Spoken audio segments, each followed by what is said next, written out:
దేవుని ఘనమైన నామమునకు మహిమ కలుగునుగాక. మన ప్రభువును రక్షకుడునునైన యేసుక్రీస్తుల వారి యొక్క ప్రశస్తమైన నామమునకి మహిమ ఘనత ప్రభావములు యుగ యుగములకు కలుగునుగాక. సర్వాధికారి అయిన దేవుడు ఆయనకు గొప్ప కనికరమును బట్టి మరొక శ్రేష్టమైన శుభదినములో దేవుని మాటలు మనము ధ్యానము చేయుటకు దేవుని సన్నిధానములో మనలను సమావేశపరిచిన దేవాది దేవునికి మనము ఎంతగానో స్తుతులు చెల్లించబద్దులమై ఉన్నాము. అదే సమయములో ప్రతిదినము దేవుని వాక్యము వింటూ దైవజనుడా, ప్రతి సందేశము మా ఆత్మీయ క్షేమమునకు ఎంతగానో ఉపయోగపడుతున్నవి అని ఆనందిస్తూ నా ఆత్మీయులైన దేవుని ప్రియబిడ్డలైన మీ అందరిని బట్టి నేను సంతోషిస్తూ, ఇంతగా మీరు వాక్యమును ప్రేమిస్తూ మిగిలిన శేష జీవితాన్ని వాక్యమును మాత్రమే ధ్యానం చేస్తూ ముందుకు వెళ్తూ ఉన్నందుకు నిండు మనస్సుతో మీకు వందనములు తెలియచేయచ్చు ఉన్నాను. దేవుని వాక్యమును ప్రేమించుట అనగా దేవునిని ప్రేమించుట ప్రియులారా. ఎందుకనగా బైబిల్ చెప్తుంది, ఆది యందు వాక్యముండెను, వాక్యము దేవుని యొద్ద ఉండెను, వాక్యము దేవుడై ఉండెను. యోహాను సువార్త 1:1. అదే 1:12 అంటాడు, ఆ వాక్యము శరీరధారి అయి కృపా సత్య సంపూర్ణుడుగా మన మధ్య నివసించుటకు వచ్చెను. ఎవరండి ఆ వాక్యమైన దేవుడు మన మధ్యలోనికి వచ్చింది? ప్రభు అయిన యేసుక్రీస్తు. ప్రియులారా, ఈరోజు రేపు ఒకే సందేశాన్ని మీతో మాట్లాడుతూ ఉన్నాను. ఈ అంశ భాగాన్ని నేను చెప్పినప్పుడు ఇది వరకు విన్నామేమోనే అని అనుకోమాకండి. నేను ఇదివరకే జ్ఞాపకం చేశాను. సందేశమును పోలిన సందేశాలు చాలా వస్తూ ఉంటాయి. అన్నీ ఒకటే అనుకోమాకండి. ఎందుకంటే బైబిల్ గ్రంథంలో ఏదైనా ఒక సందేశాన్ని మీతో మాట్లాడుతున్నప్పుడు ఒక 3 విషయాలు 4 విషయాలు మీతో హెచ్చరిస్తూ ఉన్నప్పుడు బైబిల్ అంతటికీ ఆ 3-4 విషయాలు మాత్రమే లేవు, ఇంకా చాలా ఉన్నాయి. అయితే అన్నింటినీ ఒకేసారి వివరించలేం కాబట్టి సమయానుకూలంగా అప్పుడు కొన్ని మీతో మాట్లాడడము జరుగుతుంది. కాబట్టి అన్నీ ఒకటే అనుకోమాకండి. వాక్యాన్ని ధ్యానం చేస్తున్నప్పుడు వివిధ కోణాలలో నుంచి పరిశుద్ధాత్ముడైన దేవుడు మాట్లాడుతూ ఉన్నాడు. ఈరోజు మనం ధ్యానం చేయబోతున్న అంశ భాగము ఏమిటి అనగా, విశ్వాసి విత్తుకోకూడని పంట.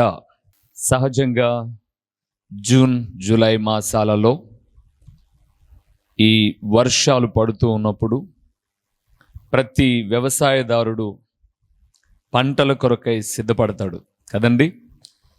ఆయన ఆరాటం అంతా ఇంత కాదు.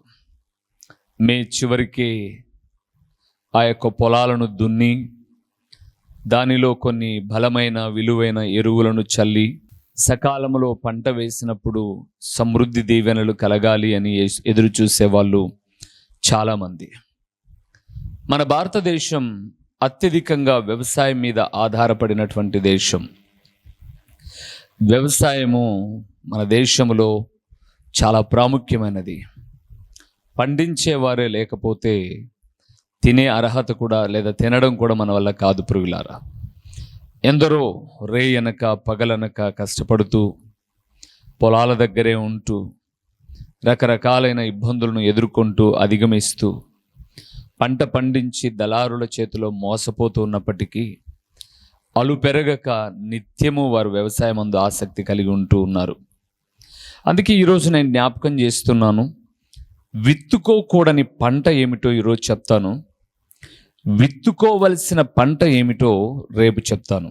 ఈరోజైతే విశ్వాసి విత్తుకోకూడని పంట ఏమిటి, దేనిని విత్తుకోకూడదు. వ్యవసాయదారుడైతే పొలంలో ఏమి విత్తుకోకూడదో తనకు తెలుసు. గోధుమలు విత్తుకుంటాడే కానీ గురుగులు విత్తడు. పంటకు కావలసినటువంటి సమృద్ధి అయిన విత్తనాలు కొనుగోలు చేస్తాడే కానీ పంటకు అవసరమైన విత్తనాలతో పాటు గడ్డి గింజలను కొని విత్తడు. అవి గురుగులు అనేటటువంటిది అపవాది చేసే పని అని అంటాడు ప్రభు. కాబట్టి దేవుని ప్రియబిడలారా, విశ్వాసులముగా మనం ఏమి విత్తుకోకూడదో కొన్నింటిని మనం ధ్యానం చేద్దాం. మూల వాక్యంలోనికి వెళ్దాం. చూద్దాం. ప్రసంగి గ్రంథము 11వ అధ్యాయము 6వ వచనము. ఉదయమందు విత్తనమును విత్తుము, అస్తమయమునందును నీ చేయి వెనుక తీయక విత్తుము. అది ఫలించును, ఇది ఫలించును, లేక రెండును సరి సమానముగా ఎదుగును, నీ వెరుగవు. చాలు. జ్ఞాని ప్రసంగి మాట్లాడుతూ ఉన్నాడు. ఉదయమందు కొన్ని విత్తనాలు తీసుకో, అవి విత్తు. సాయంకాలం అవుతుంది చూడు, అప్పుడు కూడా విత్తు. నీ చెయ్యి వెనుక తీగాక అప్పుడు కూడా విత్తు.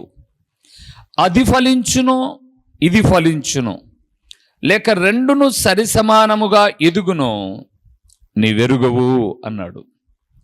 దేవుని యందు నాకు ప్రియమైన వారలారా, మీరు చెప్పండి, ఉదయం విత్తినది ఫలిస్తుందా, సాయంత్రం విత్తినది ఫలిస్తుందా? రెండు ఒకే రోజు కదా, ఉదయమైనా సాయంత్రమైనా రెండు ఒకే రోజు. మరి ఏంటి ఇలాగ అడిగాడు జ్ఞాని అయిన ప్రసంగి? అంటే రెండును ఒకేసారి విత్తినా ఏది చక్కగా ఫలిస్తుందో నీకు తెలియదు. నీ పని ఏమిటి? విత్తడమే కదండి. నిజం ప్రియులారా. ఇప్పుడు కాదు కానీ ఒక 20 సంవత్సరాల క్రితం మాకు పొలం ఉండేది. 20 సంవత్సరాల క్రితం మా నాన్న బ్రతికుండేవాడు. ఒక కొంత పొలం ఉంటే ఉదయకాలం విత్తనం ప్రారంభించేవారు. 11, 12 వరకు విత్తనం ఎత్తితే అయిపోయేది కాదు. కాబట్టి కొద్దిసేపు ఎద్దులను వదిలేసి మేయడానికి వదిలేసి మళ్ళీ సాయంకాలం 4 గంటల నుంచి 6 గంటల వరకు విత్తనం విత్తేవారు. తర్వాత సకాలంలో వర్షాలు దేవుడు ప్రభు మహాకృపను బట్టి అనుగ్రహించినప్పుడు రెండు కూడా ఫలించేవి. అంటే రెండు కూడా ఒకే రీతిగా మొలిచేవి. ఇక్కడ అన్నాడు, నువ్వు ఉదయం విత్తినా సాయంత్రం విత్తినా ఏది ఫలిస్తుంది అని నేను నిన్ను అడుగుతున్నాను కదా. నువ్వు చెప్పు అనంటే మనం రెండు ఫలిస్తుంది అన్నా, లేదా ఉదయం చల్లకాలం కాబట్టి ఉదయంది ఫలిస్తుంది అన్నా ఇలా కాదు. కానీ విత్తడము నీ పని. ఏదో ఒక రోజున ఫలము రావడం, ఫలాన్ని అందించడం ప్రభు పని. అంటే అర్థం ఏంటంటే ప్రభునందు ప్రియులారా, ఏదైనా సరే భూమి మీద నువ్వు విత్తినప్పుడు ఒకరోజు అది బయటకు వస్తుంది. ఏదైనా నువ్వు భూమి మీద విత్తినప్పుడు అది ఒకరోజు బయటకు వస్తుంది. అది ఒకరోజు నువ్వు కోస్తావు. చూద్దాం ఒకసారి. అపోస్తలుడైన పౌలు గలతీయులకు రాసిన పత్రిక 6వ అధ్యాయము 7వ వచనంలో ఒక మాట మాట్లాడాడు. మోసపోకుడి, దేవుడు వెక్కిరింపబడడు, మనుషుడు ఏమి విత్తునో ఆ పంటనే కోయును. చాలు. ప్రభునందు ప్రియులారా, ఏదైతే మనిషి విత్తుతాడో అది కోయాల్సిందే. ఈ విత్తనములు ఏంటి అని అంటే ప్రభునందు ప్రియులారా, మనిషిలో నుంచి బయలు వెళ్ళే స్వభావములు. మరలా చెప్తాను, ఇప్పుడు మనం వ్యవసాయదారులం కాదు కాబట్టి వ్యవసాయదారుడు గోధుమలు విత్తితే గోధుమలు పంట వస్తుంది, వరి విత్తితే వరి పంట వస్తుంది, మామిడి విత్తనం విత్తితే మామిడి పంట వస్తుంది. భూమి మీద విత్తినదేదో ఒకరోజు వస్తుంది. అలాగే మనిషి కూడా ఏదైతే విత్తుతాడో, అంటే ఏ స్వభావాన్నైతే కలిగి ఉంటాడో అదే స్వభావం అతను కోయవలసి వస్తుంది. అవును ప్రియులారా, ఈ మాట చెబుతూ ఉన్నప్పుడు కొన్ని విషయాలు నాకు గుర్తుకొస్తున్నాయి. సందర్భానుసారంగా ఈ అంశ భాగాన్ని నేను వివరిస్తూ ఉన్నప్పుడు నాకు గుర్తుకొచ్చిన కొన్ని విషయాలు మీతో నేను మాట్లాడతాను. ఎందుకు మనం ఏం విత్తుకోకూడదు, ఏ పంట విత్తుకోకూడదు అంటే చాలా ఉన్నాయి. ఇది వరకు కొన్ని చెప్పాను నేను. మీరు యూట్యూబ్లోనికి వెళ్తే ఆ సందేశాలు ఉన్నాయి. ఏమి విత్తుకోకూడదో కొన్ని విషయాలు ఇప్పుడు మాట్లాడతాను, సరేనా? రండి, మొదటి విషయానికి వెళ్దాం. యోబు గ్రంథము 4వ అధ్యాయము 8వ వచనము. నేను చూచినంత వరకు అక్రమమును దున్ని కీడును విత్తువారు దానినే కోయుదురు. చాలు. ఏం విత్తుకుంటే అది కోస్తాం, అది మనకు అర్థమైపోతుంది కదా. ఏమి విత్తుకోకూడదు అంటే అక్కడ రాయబడి ఉంది, కీడును విత్తుకుంటే కీడునే కోస్తాం. అందుకే మనం ఏమి విత్తుకోకూడదు, ఏ స్వభావాన్ని మనం కలిగి ఉండకూడదు అంటే కీడు చేసే స్వభావాన్ని మనం కలిగి ఉండకూడదు. కీడు అనే పంటను మనం వేయకూడదు. ఒకవేళ కీడును మనం వేస్తే ఈరోజు మనం బాగానే ఉండొచ్చు, కానీ ఒకరోజు మనం వేసిన పంట విత్తనం అది మొలకెత్తి వృక్షమై అదే పంటను మనం కోసుకోవడానికి కారణమవుతుంది. అవును ప్రియులారా, అందుకే మనం ఏ పంట వేయకూడదు, ఏ పంట విత్తుకోకూడదు అని అంటే కీడును అనే పంటను విత్తుకోకూడదు. బైబిల్ గ్రంథంలో మీకు ఒక కుటుంబాన్ని చూపిస్తాను. ఆయన ఇశ్రాయేలులకు రాజు అండి. ఇశ్రాయేలులకు రాజు ఒక అన్య స్త్రీని పెళ్లి చేసుకున్నాడు. ఆమెకు ప్రేమ, ఆప్యాయతలు, మంచి చెడు అన్నది ఏమీ లేదు. ఎందుకో తెలుసా? దేవుని యొక్క ధర్మశాస్త్రపు సంగతులు ఆమె బాల్యము నుంచి ఎరిగినది కాదు. ఆమె స్వభావము అన్య స్వభావము. ఆమె పేరు యెజబేలు. ఈ ఇశ్రాయేలు యొక్క రాజు అయినటువంటి ఈయన పేరు ఆహాబు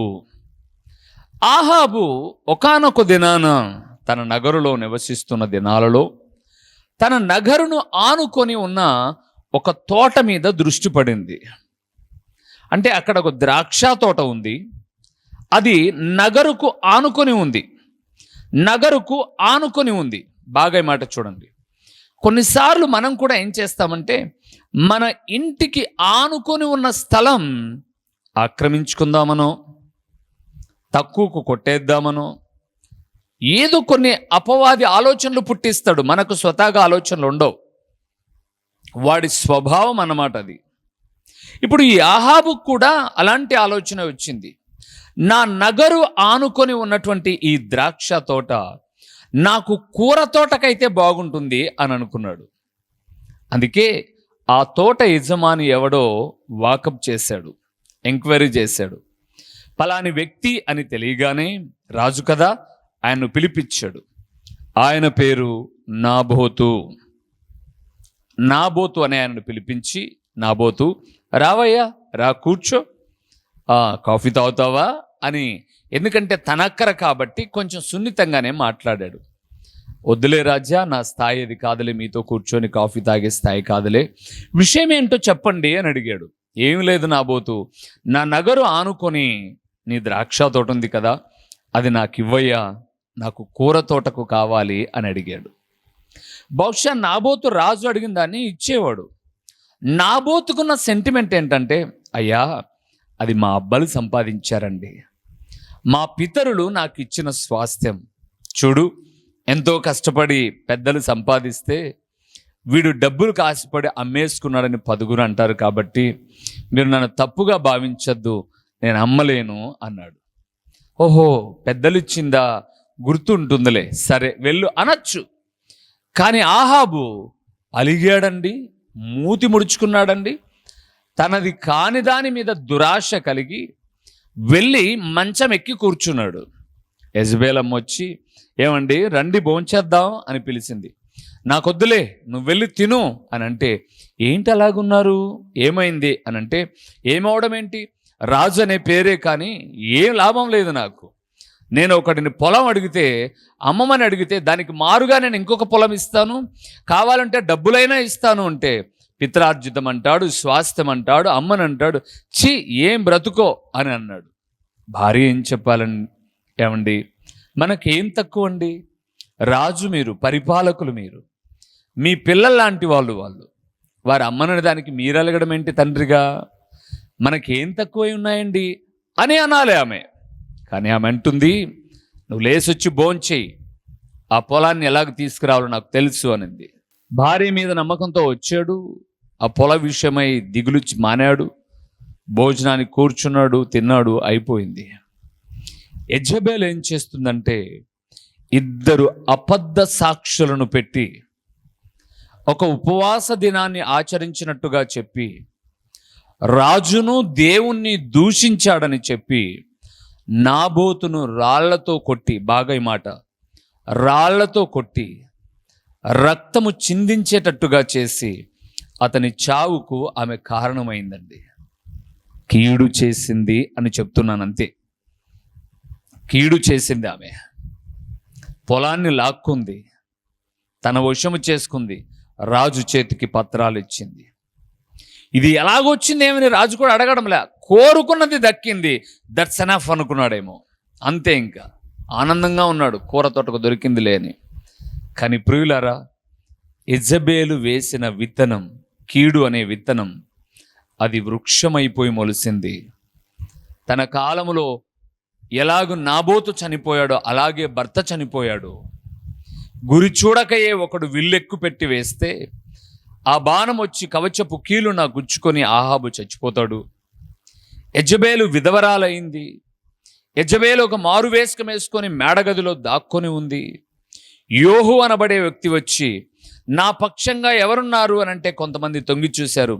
తోసేండ్రా దాని అనగానే ఆ కిటికీలో నుంచి తోసేశారు. ఆమెను గుర్రములు తొక్కివేసాయి. కలేబరాలు దొరకని పరిస్థితి. కీడు విత్తింది, కీడు చేతనే చనిపోయింది. దేవుని బిడలారా, కొన్నిసార్లు మనం తెలియకోకుండానే కీడు ద్వారి గుండా వెళ్తూ ఉంటే దేవుడు ఈరోజు మాట్లాడుతున్నాడు, సాధ్యమైనంత వరకు మేలు చేయి. ఐగుప్తులను చూడండి, ఇశ్రాయేలీయులను బహు ఘోరాతి ఘోరంగా హింసించేవారు, వారి ఎడల కీడు చేసేవారు, కీడు ఆయుధముగా కలిగి ఉన్నారు. కీడును విత్తుకున్నటువంటి ఐగుప్తీయులు ఒకరోజు ఎర్ర సముద్రములో అందరూ కూడా చచ్చిపోయారు. నేను జ్ఞాపకం చేస్తున్నాను, కీడును విత్తుకోకూడదు మనం. రెండవది ఏం విత్తుకోకూడదో చూద్దామా? సామెతల గ్రంథము 22వ అధ్యాయము, చాలా చక్కటి మాట 8వ వచనంలో రాయబడింది. ఒక్కసారి మనం చూద్దాం. సామెతల గ్రంథము 22వ అధ్యాయము 8వ వచనము. దౌష్ట్యమును విత్తువాడు కీడును కోయును వాని క్రోధమును దండము కాలిపోవును. ఏం విత్తుకోకూడదు? దౌష్ట్యమును విత్తుకోకూడదు. దౌష్ట్యము అనగా, దౌష్ట్యము మీన్ దౌర్జన్యం. గుర్తుపెట్టుకోండి ప్రియులారా, దౌర్జన్యాన్ని విత్తుకోకూడదు. మా రాయలసీమలో ఒక వాడుక పదాన్ని వాడతారండి. తన్నేవాడు ఉంటేనట తల తన్నేవాడు కూడా ఉంటాడట. నువ్వు కాలెత్తే ఒకని మీదికి, వాడు భయపడ్డాడు, నీ తల మీద ఎక్కి నాట్యం చేసేవాడు కూడా ఉంటాడట. అందుకే దౌర్జన్యాన్ని విత్తుకోకూడదు. చాలా పర్యాలు మనం ఏమనుకుంటామంటే దౌర్జన్యంతో ఏమైనా చేయొచ్చు అనుకుంటాం. నో, కాదు ప్రియులారా. బైబిల్ గ్రంథంలో ఎస్తేరు అనబడే గ్రంథములో దౌర్జన్యాన్ని విత్తుకున్న హామాను మనకు కనిపిస్తాడు. దౌష్ట్యమును విత్తుకున్నవాడు. రాజు దగ్గర నేను అన్ని పలుకుబడులు నాకున్నాయి, అన్ని పేర్లు నాకున్నాయి అని అనుకొని దౌర్జన్యంగా యూదులను అందరినీ నాశనం చేయాలనుకున్నాడు. మీకు తెలుసు, దౌర్జన్యాన్ని విత్తాలనుకున్నటువంటి వాడు అదే దౌర్జన్య రీతిగానే చచ్చిపోయాడండి.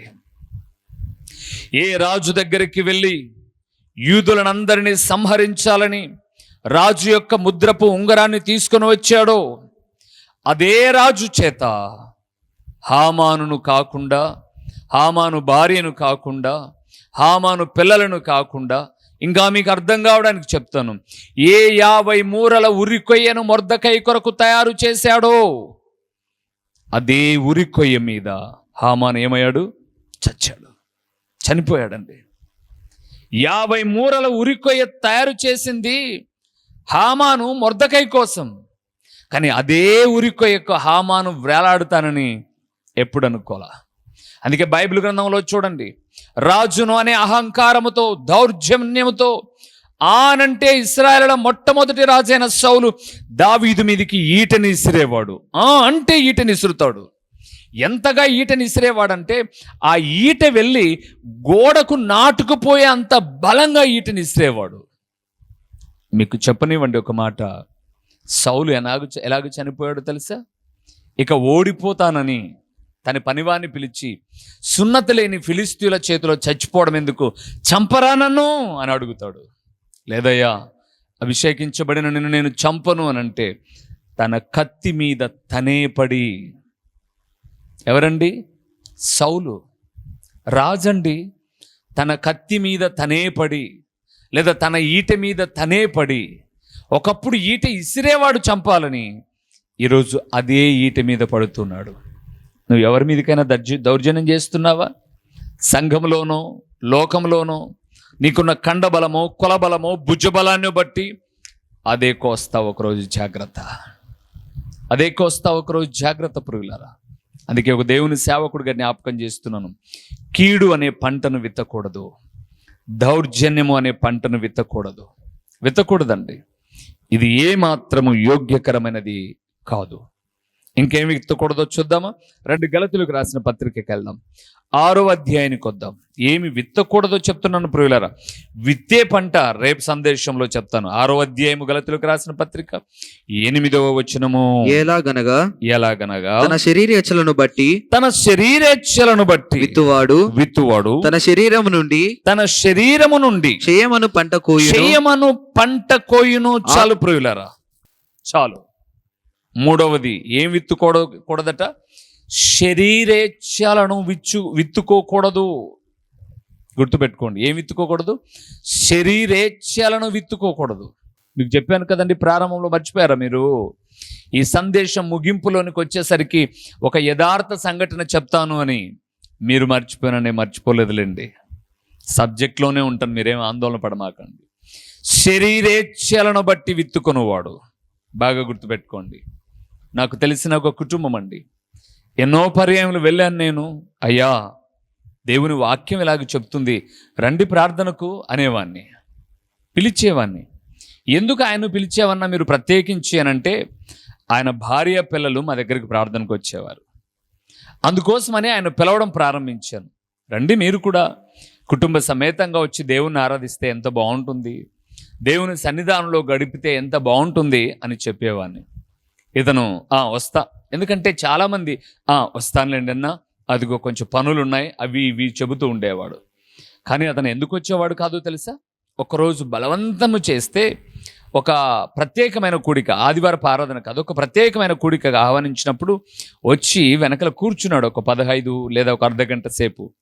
అది వాక్యము జరుగుతున్న సందర్భం. నేను ఆ రోజు పాపమును గురించే మాట్లాడుతున్నాను, ఆయన వస్తాడని కాదు. నా సిద్ధపాటు అది, పాపమును గురించే మాట్లాడుతున్నాను. పరిశుద్ధాత్ముడైన దేవుడు గద్దించాడు, నువ్వు చేస్తున్న పాపము నీ పిల్లలకు శాపం అవుతుంది, జాగ్రత్త అని హెచ్చరిస్తూ వచ్చాను ప్రియులారా. ఆయన మనసు చాలా మదనపడింది. బహుశా ప్రార్థన అంతా కూర్చుందామనే వచ్చాడు, కానీ కూర్చునే అవకాశం అతనికి లేదు. ఎందుకంటే అతని గుచ్చుతుంది వాక్యం. లేచి వెళ్ళిపోయాడు.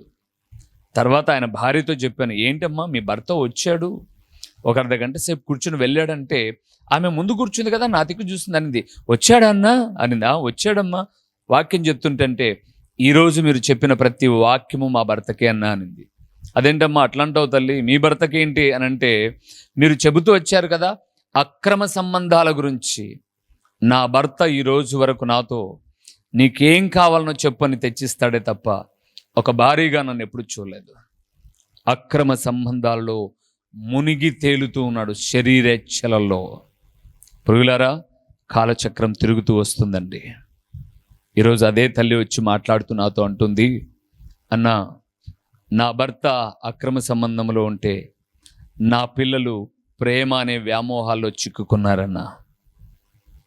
ఈరోజు నేను ఒక తల్లిగా నేను గద్దించి, తగదే అది, చదువుకోండే అని అంటే, నా పిల్లలు ఏమంటున్నారో తెలుసన్నా, నీ భర్తకు చెప్పుకో. మా నాన్నకు అనట్లేదంట, నీ భర్తకు చెప్పుకో. నీ భర్త ఇప్పటికీ ఇద్దరిని ఉంచుకొని అక్రమ సంబంధం పెట్టుకున్నాడు, ఆయన్ని ఏమనలేవు, కానీ మేము మా వయసులో ప్రేమలో పడితే తప్ప అని అంటూ ఉన్నారన్నా. మీరు చెప్పండి అన్న ఒక తండ్రిగా, మీరు గద్దించండి అన్న పిల్లలను. జ్ఞాపకం చేస్తున్నాను ప్రుగులారా, శరీరేచ్ఛలను బట్టి విత్తువాడు శరీరం అనే పంటను కోస్తారు. అందుకే జ్ఞాపకం చేస్తున్నాను, ఒక తండ్రిగా, ఒక తల్లిగా, లేదా చదువుకుంటున్న ఒక యవ్వన బిడ్డగా, ఈరోజు నీ స్థితి ఎలాగుంది? నాకేం పర్లేదులే అని శరీరేచ్ఛలను విత్తుకున్నావా? శరీరం అనే పంటలనే కోయాల్సి వస్తుంది. ఈ వాక్య ప్రకారముగా మేము ప్రవర్తించి నెమ్మదిని పొందుకోవడానికి సహాయం చేయండి. ప్రకటించబడిన పరలోకపు సంగతులు వ్యర్థముగా పోకుండా సారవంతమైన నేలను పడిన విత్తనము వలె 30దంతలుగా 60దంతలుగా 100అంతలుగా ఫలింపచేసి మీ ఘననామమునకు మహిమ ఘనత ప్రభావములు మీరు కలుగు చేసుకునమని ఎంతైనా నమ్మదగిన దేవుడవైన మీకు స్తుతులు చెల్లించుకుంటూ యేసు నామములో అడిగి పొందియున్నాము తండ్రి, ఆమేన్. మన ప్రభువును రక్షకుడునునైనా యేసుక్రీస్తుల వారి యొక్క ప్రశస్తమైన నామములో ప్రొద్దుటూరు పరిసర ప్రాంతాలలో ఉన్నటువంటి ఆత్మీయులైన దేవుని ప్రియబిడ్డలైన మీ అందరికీ శుభవందనములు తెలియచేయుచున్నాను. ప్రభునందు ప్రియులారా, దేవుని మహాకృపను బట్టి ప్రొద్దుటూరు ప్రాంతంలో హోమస్పేటలోని రాఘవరెడ్డి ఫంక్షన్ హాల్లో గడిచిన 2 సంవత్సరాల నుంచి జరుగుతున్న స్వార్థ కూడికను మార్చబడినది అని తెలియచేయుటకు సంతోషిస్తున్నాను. పైకి ఎక్కలేని అననుకూలతలో ఉన్నప్పుడు అందరము ప్రార్థన చేయగా ప్రొద్దుటూరు నడిబొడ్డున ఉన్నటువంటి ఒక స్థలమును దేవుడు మనకు లీజుకి ఇచ్చాడు. ప్రొద్దుటూరులోని గాంధీ రోడ్లో, అనగా సూపర్ బజార్ రోడ్డులో కల్లూరు ప్రసాద్ రెడ్డి అనబడే ఎముకల డాక్టర్ హాస్పిటల్ ఎదురుగా ఈ సువార్త కూడిక, సాయంకాలపు సువార్త కూడికను ప్రారంభించాం. దేవునిందు ప్రియులారా, ఒక వాక్యము కొరకు మాత్రమే ఈ కూడికను ప్రారంభించాం.